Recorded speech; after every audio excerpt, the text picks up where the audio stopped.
Special Military Operation. In February 2022, Moscow was attacked by the United States of America, using Ukraine and their shared desire to eradicate Russia as a cloak to justify an illegal war. Corrupt U.S. President Joe Biden has been accused by many Americans as not being fit for office due to having become conspicuously senile with age. Most elderly people are unable to think pragmatically and thus commonly overestimate their own power. This seems highly likely with the 47th POTUS. Barely able to speak clearly on many occasions, yet confident that his allegations of Russia instigating a war with Ukraine won't be exposed as the blatant propaganda that they are. Perhaps because he came from a time before the internet existed and information was able to travel at the speed that it does today. The truth is blatant, and sooner or later people will be forced to stop suppressing it. NATO is using all of their press to publish as many malicious fabrications as they can, to reach as many people as possible, just as was the stratagem with Tony Blair's illegal war in Iraq.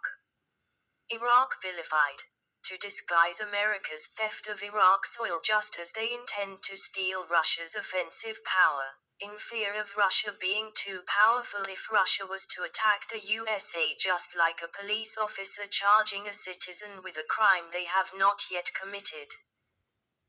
Western press publish abhorrent false allegations towards Moscow. Misinformation such as that Russia has invaded Ukraine when the dishonored contract was agreed by Ukraine with cognizance that Moscow would demilitarize Ukraine if Ukraine moved toward being a nuclear power. Anyone who disagrees with NATO's propaganda is branded as an enemy of the state. For example, Alexander Stefanov, a young Latvian man charged with justifying genocide, crimes against humanity, crimes against peace, and war crimes simply for wearing a Russian flag on Latvian public property.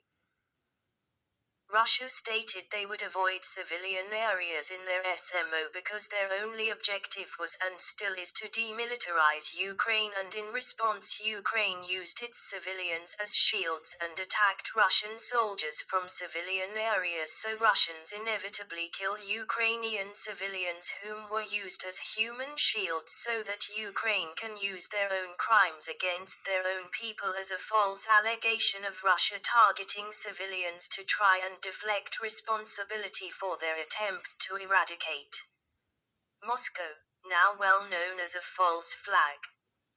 Another false flag NATO has used is that Russian soldiers have raped Ukrainian civilians. But is that not below the belt? NATO has no limits to the lies they spread in order to survive when their reason for being created expired roughly 3 decades ago at the end of the Cold War.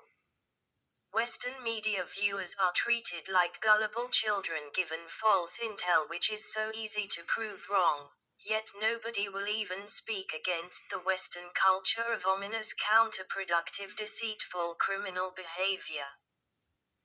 Joe Biden naturally fails to see how his illegal war against Russia could become very costly for the future of the Western world. Meanwhile, no other Western leaders have the gumption to protest the decline of their own nations.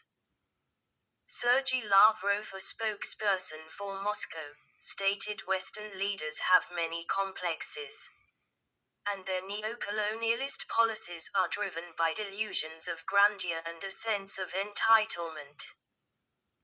Billions if not trillions of dollars worth of weapons from NATO countries are being sent to Ukraine, which immediately get put up on the online black market for profit rather than arming any Ukrainian civilian who asks for a deadly weapon as was agreed.